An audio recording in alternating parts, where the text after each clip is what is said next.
أعلن النادي الأهلي تقدمه بطلب رسمي إلى الاتحاد المصري لكرة القدم بإعفاء لاعبيه الدوليين من معسكر منتخب مصر في سبتمبر المقبل، وجاء ما أورده الأهلي عبر صفحاته الرسمية كالتالي: بعد ضمان التأهل لكأس الأمم الإفريقية، الأهلي يطلب من اتحاد الكرة إعفاء لاعبيه الدوليين من معسكر المنتخب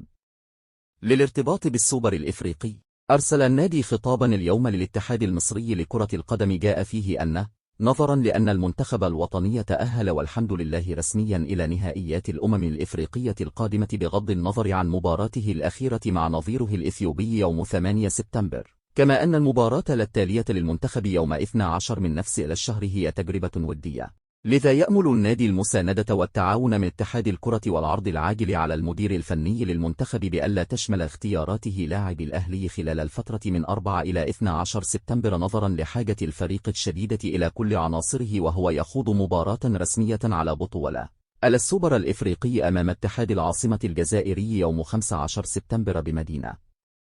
الطائف بالمملكة العربية السعودية. النادي الأهلي وهو يمثل الكرة المصرية لم يقصر يوما في دعم ومساندة المنتخبات، وعندما تعارضت ارتباطات المنتخب الوطني في السابق وهو يخوض نهائيات كأس الأمم الإفريقية بالكاميرون في فبراير عام 2022 مع مشاركة فريق الأهلي في كأس العالم للأندية بالإمارات في نفس التوقيت، آثر للنادي في ذلك الوقت مصلحة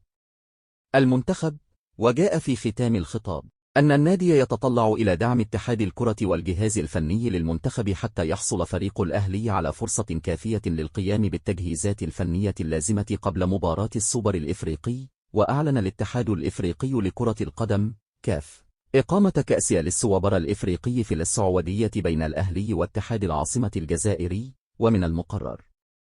أن تقام المباراة في 15 من شهر سبتمبر المقبل، وستقام المباراة في مدينة الطائف في ملعب الملك فهد، وسيتم الإعلان عن مواعيد طرح التذاكر وانطلاق المباراة في وقت لاحق. وكان مصدر من كاف كشف في وقت سابق عن إقامة المباراة في مدينة الطائف في 15 من شهر سبتمبر المقبل. وكان كاف وقع مع الاتحاد الآسيوي لكرة القدم مذكرة تفاهم في وقت سابق مدتها 5 سنوات تهدف لاستضافة المسابقات وتعزيز فرص النمو لكل من كرة القدم الإفريقية والسعودية. وتوج الأهلي بدوري الأبطال على حساب الوداد المغربي، فيما توج اتحاد العاصمة بالكونفدرالية على حساب يانج أفريكانز التنزاني.